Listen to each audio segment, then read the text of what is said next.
Dear student, science में पकड़ उन्हीं विद्यार्थियों को माने जाते हैं जिनको क्या होता है अंकिक प्रश्न आते हैं, क्योंकि अंकिक प्रश्न का रोल बहुत बड़ा होता है। हमारे न्यूमेरिकल क्वेश्चन क्या होते हैं, अच्छे नंबर में दिलाते हैं। तो मैं इस वीडियो में लेके आया हूँ बालाजी प्रकाशन का जो हमारा टॉप 5 क्वेश्चन है, यानी क्वेश्चन नंबर 60 से लेके 64 तक के प्रश्न। देखिए यहाँ पे 5 प्रश्न है, जो हमारा 64 नंबर का प्रश्न देखता है स्क्रीन पर आपको दिखाई दे रहा हो। काफ़ी इंपॉर्टेंट प्रश्न है, आपको क्वेश्चन बैंक में हुआ, अंसाल में हुआ, कहीं ना कहीं ये क्वेश्चन देखने के लिए मिल जाता है, क्योंकि ये हर साल प्रश्न पूछा जाता है और काफ़ी इंपॉर्टेंट प्रश्न होता है। देखिए इसको लगाने का जो तरीका होता है थोड़ा अन्य प्रश्नों से क्या होता है, अलग होता है। तो मैं बिल्कुल इस वीडियो में लास्ट तक बने रही, आपको क्या करूँगा अंकित प्रश्न दिखा दूंगा और इस वीडियो को लास्ट तक देखते हैं तो काफ़ी आपको फायदा होने वाला है और बहुत ही इंपॉर्टेंट प्रश्न की सीरीज है।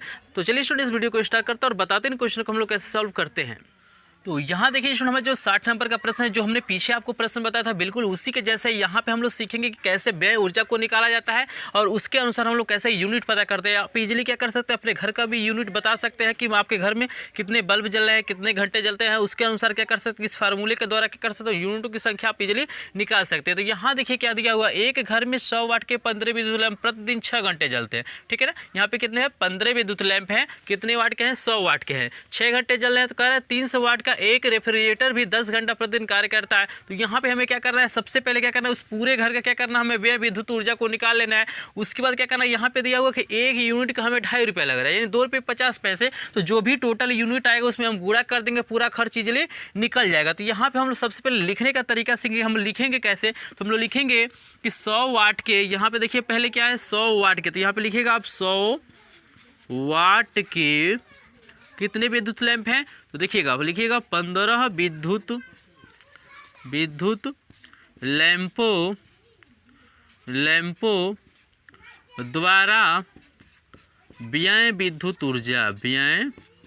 विद्युत ऊर्जा। तो आपको ऐसे लिख लेना है सेटिंग से। तो यहाँ पे देखिए व्यय विद्युत ऊर्जा का जो हमारा फार्मूला होता है वाट गुणे घंटा गुणे दिन बटा 1000। तो यहाँ पे वाट गुणे घंटा, अब मैं यहाँ पे फार्मूला लिख देता हूँ ताकि आपको इजीली समझ में आए। तो यहाँ पे होता है वाट गुणे घंटा गुणे दिन बटा हमारा स्टूडेंट होता है 1000। ये हमारा मेन फार्मूला होता है। तो यहाँ पे चाहे तो आप क्या कर सकते हैं, इस फार्मूले को लिख भी सकते हैं, कोई दिक्कत नहीं। मैं यहाँ पे डायरेक्ट मान को भरता हूँ। तो यहाँ पे देखिएगा वाट कितना है, तो 100 वाट है, लेकिन देखिएगा यह एक बल्ब का 100 वाट है, हमारे पास 15 बल्ब है। तो यहाँ पे हम करेंगे 15 से गुणा, हम तभी हमारा टोटल पता चलेगा कि कितने वाट यहाँ पे हो रहा है। तो यहाँ पे 100 गुणे 15 हो गए, यानी वाट को लिख दिए। अब हमें लिखना है घंटा। तो आपको देखना है जो विद्युत लैंप है कितने घंटे काम कर रहा है, तो स्पष्ट लिखा हुआ है कि प्रतिदिन काम कर रहा है कितना, 6 घंटे। तो यहाँ पे घंटा की जगह पहुँच जाएगा 6 गुणे दिन कितना है। यहाँ पे अधिकतर क्या होता है, हमें 1 महीने का पूछता है। तो यहाँ पे देखिए स्पष्ट लिखा हुआ 1 माह, 1 माह का मतलब हमें 30 दिन ही लेना है।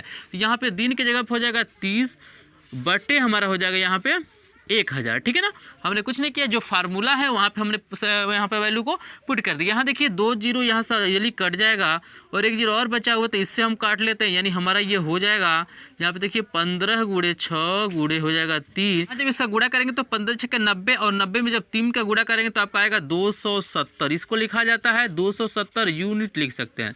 यूनिट लिखिए, नहीं तो इसी को लिख सकते हैं KWH, या हिंदी में लिख सकते हैं किलोवाट घंटा। किलोवाट घंटा को हम क्या कहते हैं, यूनिट कहते हैं। इजीली आपको समझ में आ रहा है। फिर हम क्या करते हैं, यानी जितने भी उपकरण लगे हैं ना, सबका क्या करना है, व्यय विद्युत ऊर्जा को निकाल लेना और सबको जोड़ लेना है। फिर देखिए यहाँ पे 300 वाट के एक रेफ्रिजरेटर द्वारा हम क्या करते हैं, निकाल लेते हैं यहाँ पे व्यय विद्युत ऊर्जा। तो लिखेंगे यहाँ पे 300 वाट के एक रेफ्रिजरेटर, यहाँ पे हम लिख लेते हैं रेफ्रिजरेटर द्वारा व्यय विद्युत ऊर्जा, द्वारा व्यय विद्युत ऊर्जा। ठीक है ना स्टूडेंट, आपको कुछ नहीं करना है, जितने भी उपकरण लगे हुए हैं सबका क्या करना है, हमें व्यय विद्युत ऊर्जा निकाल लेना। तो यहाँ भी फार्मूला वही होगा, वाट गुणे घंटा गुणे दिन बटा 1000। तो यहाँ पे देखिए वाट कितना दिया हुआ, तो 300 वाट का ये है, यहाँ पे एक का ही है, तो यहाँ पे 1 से गुणा करने की आवश्यकता है नहीं, क्योंकि 1 का है तो 1 हम लिख दिए। यहाँ पे घंटा, तो देखिए रेफ्रिजरेटर कितने घंटे चल रहा है, 10 घंटा। तो यहाँ पे 10 दिन तो वही रहेगा, 1 ही महीने का निकालना है, बटे हमें क्या हो जाएगा 1000 हो जाएगा। यहाँ पे यहाँ देखिए 1 जीरो से 1 जीरो ये कट जाएगा, इससे ये 2 जीरो से हम इस 2 जीरो को काट देते हैं, यानी हमारे पास बचेगा क्या, यहाँ पे देख सकते हैं यहाँ पे 3 बचेगा और गुणे 10 गुणे यहाँ पे 3, यानी हो जाएगा 3 3 के दाम में 90 यूनिट यहाँ से इससे खर्च हो रहा है। तो यहाँ पे हम लोग लिखेंगे घर की टोटल व्यय विद्युत ऊर्जा। तो लिखेंगे, चाहे यहाँ पे लिख सकते हैं कि कुल व्यय विद्युत ऊर्जा। तो यहाँ पे लिखिएगा आप कुल व्यय विद्युत ऊर्जा, व्यय विद्युत ऊर्जा, तो कुल व्यय विद्युत ऊर्जा क्या हो जाएगा, दोनों को जोड़ेंगे तो 270 + 90, यानी इसको जोड़ेंगे तो ये हमारा 0 916 हो जाएगा, हाथ से लेकर आएगा 2 1 3, यानी 360 यूनिट हो जा रहा है। यहाँ पे टोटल जो हमारा कितनी यूनिट बिजली खर्च हो रही है, तो 360 यूनिट। हमें दिया हुआ 1 यूनिट का जो हमारा दाम है 2.5 रुपये, यानी 2 रुपये 50 पैसे है। तो हमें क्या करना है, तो 1 महीने का विद्युत मूल्य ज्ञात करना है। तो यहाँ पे लिखेंगे कि 1 माह का कुल विद्युत मूल्य बराबर हमारा हो जाएगा 360 गुणे 2.50, क्योंकि भाई 1 यूनिट का हमारा क्या है 2.5 रुपये है, तो 360 यूनिट जल रहा है। तो इसमें हमें क्या करना है, मल्टीप्लाई करना है। जब इसमें मल्टीप्लाई करेंगे तो इजीली आपका आएगा 900 रुपये। तो यही हमारे स्टूडेंट क्या हो जाएगा, आंसर हो जाएगा। तो बिल्कुल आपको क्या करना है, ऐसे सटीक तरीके से लिखना है ताकि आपको पूरा का पूरा नंबर मिल जाए। बहुत सारे स्टूडेंट होते हैं जो क्या करते हैं, क्वेश्चन को कर देते हैं लेकिन उन्हें पूरा का पूरा नंबर नहीं मिलता, क्योंकि उनको सेटिंग पता ही नहीं होता कि कैसे लिखा जाता है। अंकित प्रश्न देखिए लगाने से मतलब नहीं है, इसको तरीके से लिखना क्या होता है सबसे ज़्यादा इंपॉर्टेंट होता है। तो मुझे आशा ये क्वेश्चन आपको इजीली समझ में आ गया होगा। अगर क्वेश्चन समझ में आ गया तो स्क्रीनशॉट लीजिए। फिर देखते हैं नेक्स्ट क्वेश्चन जो हमारा काफी इंपॉर्टेंट प्रश्न और लास्ट वाला क्वेश्चन आप जरूर देखिए, क्योंकि बहुत ही इंपॉर्टेंट प्रश्न। ऐसे क्वेश्चन आपको देखने के लिए एग्जामों में मिल जाएंगे और उसको लगाने का जो तरीका है बिल्कुल इन प्रश्नों से क्या होगा, अलग होगा। तो देखिए हमारे जो 61 नंबर का प्रश्न है काफ़ी इंपॉर्टेंट प्रश्न, लेकिन देखिए ये जो प्रश्न बिल्कुल हमारे ऐसे नहीं लगेगा, इसका लगाने का जो तरीका होगा अलग होगा, क्योंकि यहाँ पे हमसे पूछ रहा है धारा का मान पूछ रहा है। तो यहाँ पे देखिए धारा का मान पूछ रहा है, हमें क्या किया है, पी दिया हुआ। आप देख सकते हैं यहाँ पे पी की कुछ वैल्यू दी गई है और क्या कर रहा है, हमसे धारा पूछ रहा है और क्या दिया हुआ है, यहाँ पे भी दिया हुआ। तो देखिए यहाँ पे जो फार्मूला होता है पी बराबर हमारा होता है वी आई, यानी कहने का मतलब ये है हमें ये पता होना चाहिए कि पी का मान कितना होना चाहिए और वी का मान। तो वी का मान इजीली हमारे पास दिया है 250 वोल्ट, इजीली देख सकते हैं। अगर हमें क्या हो जाए, पी की वैल्यू पता चल जाए तो हम लोग क्या कर सकते हैं, इजीली इस क्वेश्चन को सॉल्व कर सकते हैं। लेकिन यहाँ पे देखिए बहुत सारे पी दिया हुआ, देखिए ये भी हमारा पावर, ये भी पावर है, ये भी पावर है, तो हम ये भी पावर है, तो हम किसका प्रयोग करेंगे, मेन चीज़ यहाँ पे ये फंस जाता है, तो हम किसका प्रयोग करेंगे। तो देखिए यहाँ पे हमसे पूछ क्या रहा है, प्रश्न को आसानी से समझ सकते हैं। यहाँ पे कह रहा है कि देखिए यहाँ पे बहुत सारे उपकरण लगा हुआ है, कह रहा है यदि घर को विद्युत आपूर्ति 250 वोल्ट पर की जा रही है तो मीटर से ली जाने वाली अधिकतम धारा की गणना कीजिए। यानी पूरे घर का पूछ रहा है, मीटर से मतलब समझ रहा है ना, यानी जितने भी उपकरण है सारे का कनेक्शन क्या होगा, मीटर से ही होगा। तो उस मीटर का हमें क्या करना है, धारा बताना है। तो यदि हमें ये पता चल जाए कि उस घर का टोटल क्या है, सामर्थ्य कितना हो रहा है, यानी पी का मान कितना हो रहा है, इजीली हम क्या करेंगे, आई का मान को निकालेंगे। तो हम पी चलते हैं, टोटल निकालते हैं। तो यहाँ देखिए स्टूडेंट यहाँ पे हम लोग क्या लिखेंगे, तो यहाँ पे सबसे पहले हम लोग घर का मतलब पूरा सामर्थ्य निकालेंगे। तो लिखेंगे कि घर का कुल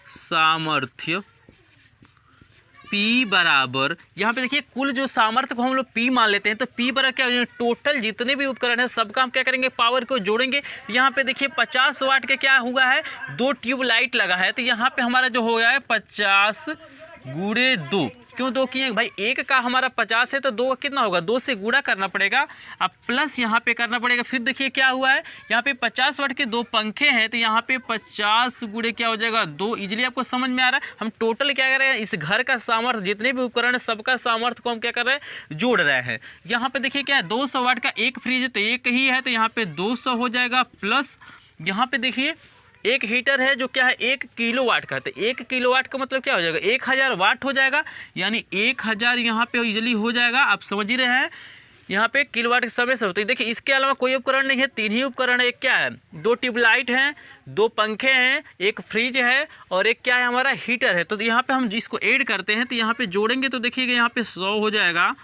और यहाँ पे प्लस यहाँ भी हमारा 100 हो जाएगा, प्लस ये 200 प्लस हमारा क्या हो जाएगा स्टूडेंट 1000। तो टोटल जोड़ेंगे तो कितना हो जाएगा, 2 1 3 1 4, यानी 1400। 1000 क्या हो जाएगा हमारा 400 यहाँ पे वाट हो जाएगा। यहाँ पे आपको इजीली समझ गया भाई, इस घर का जो टोटल सामर्थ्य है पी का जो मान है 1400 वाट, यानी जितने उपकरण लगे हैं सबका कितना आ गया 1400 वाट। तो यहाँ पे देखिए V की वैल्यू दिया है, हमें वोल्ट दिया हुआ ये 250 पे हमें क्या करना है, इसको लेना है। तो यहाँ पे धारा का मान पूछ रहे हैं, तो इजीली हम निकाल सकते हैं। यहाँ पे I जो हमारा हो जाएगा फार्मूला हो जाएगा P/V, क्योंकि हमारा मेन क्या होता है, आपका फार्मूला होता है P बराबर होता है VI, ये हमारा मेन फार्मूला होता है। तो यहाँ से भी देखिए गुणा इस पक्ष में करेंगे तो क्या होगा, भाग हो जाएगा। कोई कन्फ्यूजन नहीं, ऐसे क्वेश्चन मैंने आपको कराया है। यहाँ पे देखिए यहाँ पे आई की जो वैल्यू हमारी हो जाएगी, पी की वैल्यू कितना दिया है 1400 बटे आपका हो जाएगा ये 250, यहाँ से एक जीरो काट लीजिए, यानी 140 बटे आपका क्या हो जाएगा 25। इसको काटेंगे तो 5 से, तो 5 दूना 10 बनवटे 40, यहाँ पे 50 25 हो जाएगा, यानी आपका हो जाएगा 28 बटे ये 5 हो जाएगा। तो ये 28 बटे 5 हो गया। जब इसको काटेंगे स्टूडेंट तो इजीली हमारा निकल के आएगा 5.6 एम्पियर, यानी उस मीटर में जो हमारा अधिकतम धारा का मान होगा कितना होगा 5.6 एम्पियर। तो यही हमारा क्या हो जाएगा आंसर हो जाएगा।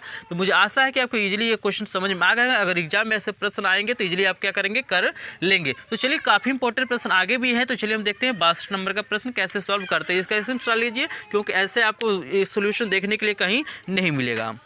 तो देखिए स्टूडेंट हमारा 62 नंबर प्रश्न में क्या कह रहा है, एक मकान में 100 वाट का एक पंखा, 50 वाट के 2 ट्यूबलाइट, 100 वाट के एक क्या है टेलीविजन सेट प्रतिदिन औसतन 10 घंटे चलते हैं। तो यहाँ पे देखिए, यहाँ पे समय जो है ना सबके लिए सेम ही है, सबका क्या है 10 घंटा ही लेंगे। तो हमसे पूछ रहा है एक माह में व्यय हमारा विद्युत ऊर्जा का गणना करना है, किस में किलोवाट घंटा में या यूनिट में बताना। तो यहाँ पे हमें क्या करना है, यहाँ पे ये नहीं बताना कितने रुपये पे करना पड़ेगा, हमें क्या करना है सिर्फ विद्युत ऊर्जा को क्या करना है निकालना। तो यहाँ पे इजीली निकल जाएगा। तो सबसे पहले हम क्या करते हैं एक एक का निकालते हैं। तो यहाँ पे लिखते हैं कि 100 वाट के एक पंखे द्वारा, यहाँ पे लिखेंगे कि 100 वाट के एक पंखे द्वारा, एक पंखा द्वारा व्यय विद्युत ऊर्जा, द्वारा व्यय विद्युत ऊर्जा। इजीली आपको समझ में आ रहा है। फार्मूला मैंने आपको बताया, यही फार्मूला होता है वाट गुणे घंटे गुणे दिन बटा 1000। तो यहाँ पे देखिए वाट यानी कितना है 100 वाट का ये पंखा है, गुणे जो हमारा वाट है कितना है 100 है,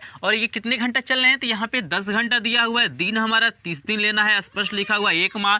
यहाँ पे हमारा हो जाएगा 1000 से हम भाग करेंगे, यानी यहाँ से 1 0 ये कट जाएगा, फिर 1 0 ये कट जाएगा, फिर 1 0 ये कट जाएगा। हमारे यहाँ पे बचेगा क्या स्टूडेंट, तो यहाँ पे देखिए 10 गुणे हमारा बच रहा है 3, यानी कितना हो जाएगा 10 × 30 यूनिट। तो इसके द्वारा जो हमारा व्यय विद्युत ऊर्जा है कितना है 30 यूनिट है। फिर देखिए दूसरा उपकरण हमारा क्या है, यहाँ पे 50 वाट के 2 ट्यूबलाइट लगे हैं। तो यहाँ पे हम लिखेंगे क्या, यहाँ पे हम लिखेंगे 50 वाट के 2 ट्यूबलाइट द्वारा व्यय विद्युत ऊर्जा, द्वारा व्यय विद्युत ऊर्जा, ठीक है ना। यहाँ पे थोड़ा सा ऊर्जा छूट गया है, आप ये ऊर्जा लिख लीजिएगा स्टूडेंट, यहाँ पे कन्फ्यूजन होगा तो यहाँ पे ऊर्जा लिख लीजिए, व्यय विद्युत ऊर्जा। तो यहाँ भी फार्मूला हमारा वही होगा वाट गुणे घंटा गुणे दिन बटे 1000। तो यहाँ पे देखिए कितना है 50 वाट के हैं, लेकिन यहाँ पे आपको ध्यान देना है यहाँ पे 2 ट्यूबलाइट है। तो 2 ट्यूबलाइट है तो 2 से यहाँ पे गुणा करना है, गुणे 10 घंटा ये भी चल रहा है, 30 दिनों का हमें निकालना है, बटे हमारे क्या हो जाएगा यहाँ पे 1000 हो जाएगा। 1 0 से ये कट जाएगा, 1 0 से ये कट जाएगा, 1 0 से ये कट जाएगा, यानी हमारे पास जो बच रहा है स्टूडेंट क्या बच रहा है कि 5 गुणे 2 गुणे 3, यानी 5 दूना 10 3 कितना हो जाएगा। देखिए ये भी हमारा कितना आ गया 30 यूनिट आ गया। और देखिए और भी कोई उपकरण है क्या, तो यहाँ पे देख सकते हैं हम लोग 100 वाट के एक क्या है टेलीविज़न सेट है। तो यहाँ पे हम लिख लेते हैं कि 100 वाट के एक टेलीविज़न, यहाँ पे लिखेंगे टेलीविज़न, एक टेलीविज़न द्वारा व्यय विद्युत ऊर्जा, द्वारा व्यय विद्युत ऊर्जा। तो यहाँ देखिए यहाँ भी फार्मूला हमारा वही होगा वाट गुणे घंटा गुणे दिन बटा 1000। तो यहाँ पे एक ही है, तो यहाँ पे 100 वाट का है, गुणे ये हमारा 10 घंटे गुणे 10, यहाँ पे दिन हमारा क्या होगा 30 होगा, बट्टे हमारा क्या हो जाएगा स्टूडेंट यहाँ पे 1000। तो यहाँ देखिए ये यहाँ पे 3 0 हम इसको काट लेते हैं, हमारे पास बचेगा ये 30 यूनिट। तो देख रहे हैं ना तीनों हमारा कितना ले रहा है 30 यूनिट ही ले रहा है। तो यहाँ पे जो कुल हमारा क्या होगा एक महीने में जो कुल व्यय विद्युत ऊर्जा होगा हमारा कितना होगा, इसको सबको जोड़ लेंगे। तो यहाँ पे लिखेंगे एक माह का कुल व्यय विद्युत ऊर्जा, कुल व्यय विद्युत ऊर्जा बराबर, तो हमको क्या करना है तीनों को जोड़ लेना है कि 30 प्लस हमारा हो जाएगा 30 प्लस यहाँ पे 30, यानी हमारा हो जाएगा यहाँ पे 90 यूनिट। इसी 90 यूनिट को हम लोग हिंदी में लिख सकते हैं किलोवाट घंटा, या ऐसे भी हम लिख सकते हैं kWh। बात क्या है हमारा, वही है। तो मुझे आशा ये क्वेश्चन आपको इजीली समझ में आएगा। ऐसे अगर क्वेश्चन आ जाते हैं तो एग्जाम में आप इजीली कर लेंगे। अगर कर लेंगे तो वीडियो को लाइक कर दीजिएगा, चैनल पे नहीं तो सब्सक्राइब ही करिए, क्योंकि बालाजी प्रकाशन का एक एक क्वेश्चन का सोल्यूशन सिर्फ यहीं पे देखने के लिए आपको मिलेगा। तो चलिए हम देखते हैं नेक्स्ट क्वेश्चन 63 नंबर। 63 के बाद हम देखेंगे मोस्ट इंपॉर्टेंट क्वेश्चन 64 नंबर को। तो देखिए हमारा 63 नंबर का प्रश्न क्या कह रहा है, कह रहा है एक घर में 100 वाट का एक रेफ्रिजरेटर प्रतिदिन 15 घंटे चलता है, तो प्रति माह यानी 30 दिन में इससे खर्च होने वाली विद्युत ऊर्जा का मान बताना है किलोवाट घंटा। तो देखिए किलोवाट घंटा को हम लोग क्या कहते हैं, यूनिट कहते हैं। जैसे ये प्रश्न हल किया गया बिल्कुल ऐसे ही क्या करेंगे, इसको भी हम हल करेंगे, लेकिन यहाँ पे एक ही उपकरण है तो इजिली हम लोग इसको सॉल्व कर सकते हैं। तो यहाँ पे लिखेंगे कि प्रति माह क्या है यहाँ पे, रेफ्रिजरेटर। तो यहाँ पे लिखेंगे प्रति माह रेफ्रिजरेटर द्वारा व्यय विद्युत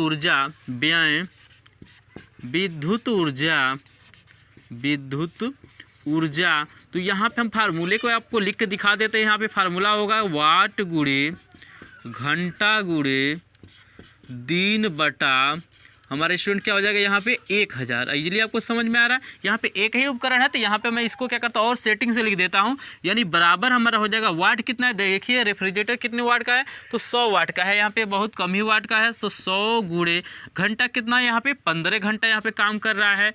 कितने दिन का निकालना है, तो 30 दिन का, तो 30 बटे हमारा हो जाएगा यहाँ पे इजीली 1000। यहाँ देखिए 1 जीरो से ये कट जाएगा, ये 2 जीरो यहाँ से कट जाएगा, यानी हमारा हो जाएगा 15 गुणे 3। तो यहाँ देखिए इसका मल्टीप्लाई करेंगे तो 15 तो ये हमारा हो जाएगा 45। यहाँ पे हम लिख लेंगे किलोवाट घंटा, क्योंकि हमको कह रहा है किलोवाट घंटा आप लिखिए, किलोवाट ये हमारा हो जाएगा यहाँ पे स्टूडेंट घंटा। तो इसी को हम लोग यूनिट भी कहते हैं। तो यही हमारा क्या हो जाएगा, आंसर हो जाएगा। काफ़ी इंपॉर्टेंट प्रश्न है, छोटे दिखाई दे रहा है, लेकिन इसको क्या किया जाता है, विकल्पी में भी कभी कभी पूछ लिया जाता है। तो मुझे आशा ये क्वेश्चन आपको इजीली समझ में आ गया। अगर समझ में आ गया हो तो वीडियो को लाइक कीजिएगा, चैनल पे नहीं तो सब्सक्राइब भी कर लीजिए। चलिए मोस्ट इंपॉर्टेंट क्वेश्चन हम लोग देखने जा रहे हैं 64 नंबर का प्रश्न। 64 नंबर प्रश्न को ध्यान से देखिएगा, क्योंकि काफ़ी इंपॉर्टेंट प्रश्न है, कहीं ना कहीं आपको देखने के लिए मिल जाएगा। तो देखिए स्टूडेंट हमारा जो लास्ट वाला प्रश्न यानी 64 नंबर का प्रश्न है, काफ़ी इंपॉर्टेंट प्रश्न है, बहुत सारी चीज़ें दी गई है, आपको सावधानीपूर्वक क्या करना, प्रश्न को समझना है।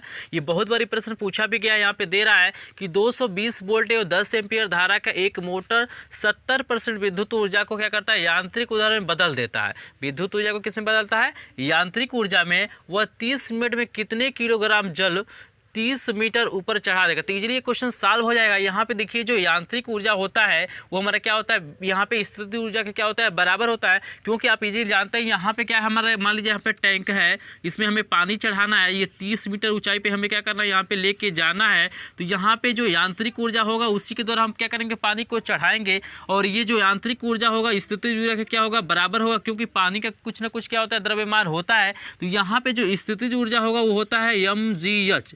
इसी फार्मूले का प्रयोग हम करेंगे, लेकिन सबसे पहले हमें निकालना पड़ेगा यांत्रिक ऊर्जा। यांत्रिक ऊर्जा हम तभी निकाल पाएंगे स्टूडेंट, क्योंकि हमारा क्या है, यहाँ पे लिख रहा है इस पर कि 70% विद्युत ऊर्जा को ही क्या करता है, यांत्रिक ऊर्जा में बदलता है। तो सबसे पहले हमें विद्युत ऊर्जा निकालना पड़ेगा। विद्युत ऊर्जा को हम लोग ई से दिखाते हैं। ई बराबर जो हमारा फार्मूला होता है, ई बराबर होता है हमारा P इंटू टी। देखिएगा ई बराबर क्या होता है, P इंटू टी। तो भाई ई बराबर हमारा होता है विद्युत ऊर्जा, यानी ई बराबर P इंटू टी होता है। तो हमें तो P की वैल्यू चाहिए, तो यहाँ पे P की वैल्यू तो है नहीं, तो P की वैल्यू को हम इजीली निकाल लेंगे। तो सबसे पहले यहाँ पे हम जो चीज़ें दी गई उसको हम लोग लिख लेते हैं। तो यहाँ पे हमको देखिए V बराबर हमको दिया हुआ है इजीली 220 वोल्ट, यहाँ पे I दिया हुआ है, धारा हमको दिया हुआ है 10 एम्पियर। यहाँ पे समय को भी मैं यहाँ पे लिख लेता हूँ, T बराबर हमको दिया हुआ ये 30 मिनट, ठीक है ना, यहाँ पे मिनट। तो अभी आगे हम इसको सेकेंड में बदलेंगे, अभी इसकी आवश्यकता नहीं है। तो हम सबसे पहले P निकालना है। P हम क्यों निकालना है आपको समझना पड़ेगा स्टूडेंट, क्यों P क्यों निकालना है। P इसलिए निकालना है क्योंकि हमें क्या करना है, विद्युत ऊर्जा निकालना है। विद्युत ऊर्जा क्यों निकालना है, क्योंकि हमें क्या करना है, यहाँ पे यांत्रिक ऊर्जा निकालना है। यांत्रिक ऊर्जा क्यों निकालना है, क्योंकि हमें क्या करना है, उसका यम यानी पानी के द्रव्यमान को बताना है। जो यांत्रिक ऊर्जा होगा वही क्या होगा, स्थितिज ऊर्जा के बराबर होगा। तो यहाँ देखिए P बराबर स्टूडेंट हमारा फार्मूला इजीली हो जाएगा, P बराबर होता है V इंटू आई। ऐसे बहुत सारे प्रश्न आपको मैंने कराया है, क्या थे, P बराबर V इंटू आई पे आधारित थे। तो यहाँ देखिए P बराबर हमारा हो जाएगा, V की वैल्यू आप देख सकते हैं दिया हुआ है 220 गुणे I की वैल्यू हमें 10 दिया हुआ है, यानी P बराबर हमारा हो जाएगा यहाँ पे देखिए 2200, यानी 2200 यहाँ पे वाट। यहाँ पे हमने P निकाले। अब इजीली हम क्या कर सकते हैं, E को निकाल सकते हैं, बिल्कुल निकाल सकते हैं। तो यहाँ पे लिखेंगे विद्युत ऊर्जा इसको हम दिखा लेते हैं स्टूडेंट। ई से ई बराबर हमारा फार्मूला हो जाएगा P इंटू टी, ठीक है ना। इंटू का मतलब गुणे से है। यहाँ पे बराबर हमारा हो जाएगा P की वैल्यू मेरे पास कितना है, यहाँ देखिए 2200 गुणे टी की वैल्यू हमें दिया हुआ है 30 मिनट, लेकिन इस मिनट को हमें बदलना पड़ेगा सेकेंड में। तो यहाँ पे हम करते हैं 60 से गुणा। यहाँ पे जब स्टूडेंट यहाँ पे गुणा करेंगे यानी 2200 गुणे 30 गुणे जब 60 करेंगे तो इजीली जो स्टूडेंट हमारा निकल के आएगा वो जो हमारा मान होगा 39,60,000। ये हमारा हो जाएगा 39,60,000। तो हमारा हो गया 39,60,000। यहाँ पे इसका क्या लिखेंगे, जूल लिखेंगे, इसको जे से भी दिखा सकते हैं। यहाँ पे हमने क्या लिखा है, विद्युत ऊर्जा निकाल लिया। अब हमें निकालना है स्टूडेंट यांत्रिक ऊर्जा। तो यांत्रिक ऊर्जा को कैसे निकालेंगे, बिल्कुल निकालेंगे, क्योंकि यहाँ पे दिया हुआ है कि 70% विद्युत ऊर्जा को ही क्या करता है, ये यांत्रिक ऊर्जा में बदलता है। तो यहाँ पे देखिए मैं इसको सॉल्व कर रहा हूँ, तो यहाँ पर मैं लिखूँगा यांत्रिक ऊर्जा, यांत्रिक ऊर्जा बराबर विद्युत ऊर्जा का 70%, विद्युत ऊर्जा का 70%। इजीली आपको समझ में आ रहा, स्पष्ट यहाँ पे दिया हुआ है कि जो यांत्रिक ऊर्जा है वही क्या वह जो है, तो यहाँ पर स्पष्ट दिया है कि विद्युत ऊर्जा को ही क्या कर रहा है 70% यांत्रिक ऊर्जा में बदल रहा है। तो देखिए यहाँ पे हम इसको सॉल्व करेंगे तो यांत्रिक ऊर्जा यानी यांत्रिक ऊर्जा बराबर यहाँ पे स्टूडेंट हो जाएगा विद्युत ऊर्जा कितना आया है, देखिए 39,60,000। तो यहाँ पे लिखेंगे 39,60,000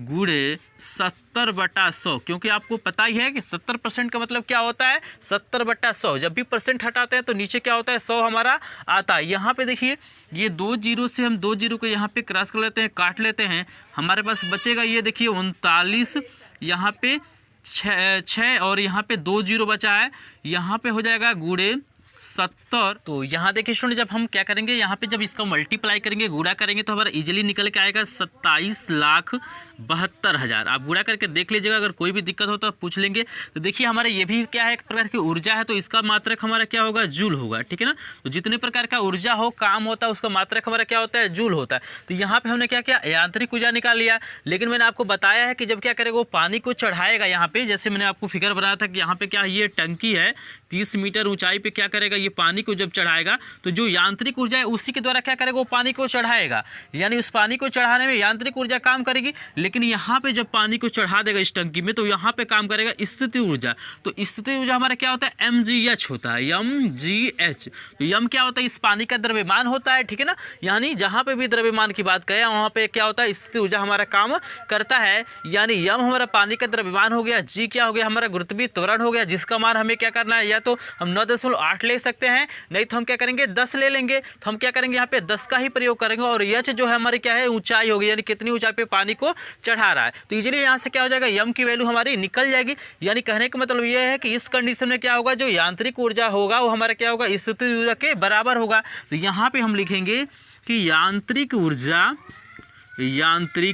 ऊर्जा बराबर हमारा स्टूडेंट हो जाएगा स्थितिज ऊर्जा, स्थितिज ऊर्जा। दोनों को हम क्या करेंगे यहाँ पे इस कंडीशन में बराबर करेंगे, ठीक है ना। तो यांत्रिक ऊर्जा हमारा कितना आया है, 27 लाख यहाँ पे 72,000, इसको हम लिख देते हैं। और बराबर हमारा फार्मूला हो जाएगा mgh, ठीक है ना।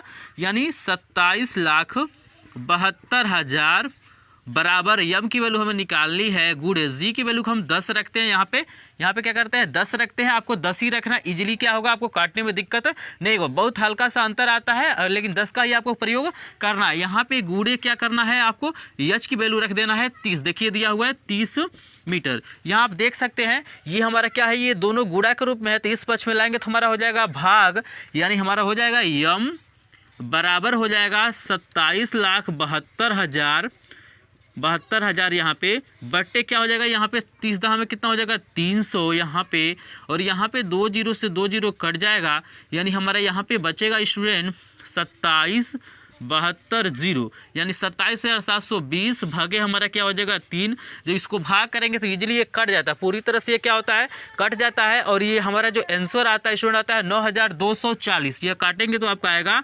9,240 किलोग्राम ग्राम। तो यही हमारा क्या हो जाएगा, आंसर हो जाएगा। तो इजीली इसको काट लीजिएगा। कोई भी दिक्कत होता है तो आप कमेंट सेक्शन में कमेंट कीजिए, उसका रिप्लाई जरूर किया जाएगा। स्क्रीनशॉट लीजिए, क्योंकि ऐसा बेहतरीन सोल्यूशन आपको कहीं देखने के लिए नहीं मिलेगा। अगर चैनल पे नए तो चैनल को सब्सक्राइब भी कर लीजिए। वीडियो पसंद आए तो वीडियो को लाइक भी कीजिए, क्योंकि बालाजी प्रकाशन का एक एक क्वेश्चन का सोल्यूशन सिर्फ यहीं पे देखने के लिए मिलता है। तो मिलेगा आपसे नेक्स्ट वीडियो में, तब तक के लिए धन्यवाद।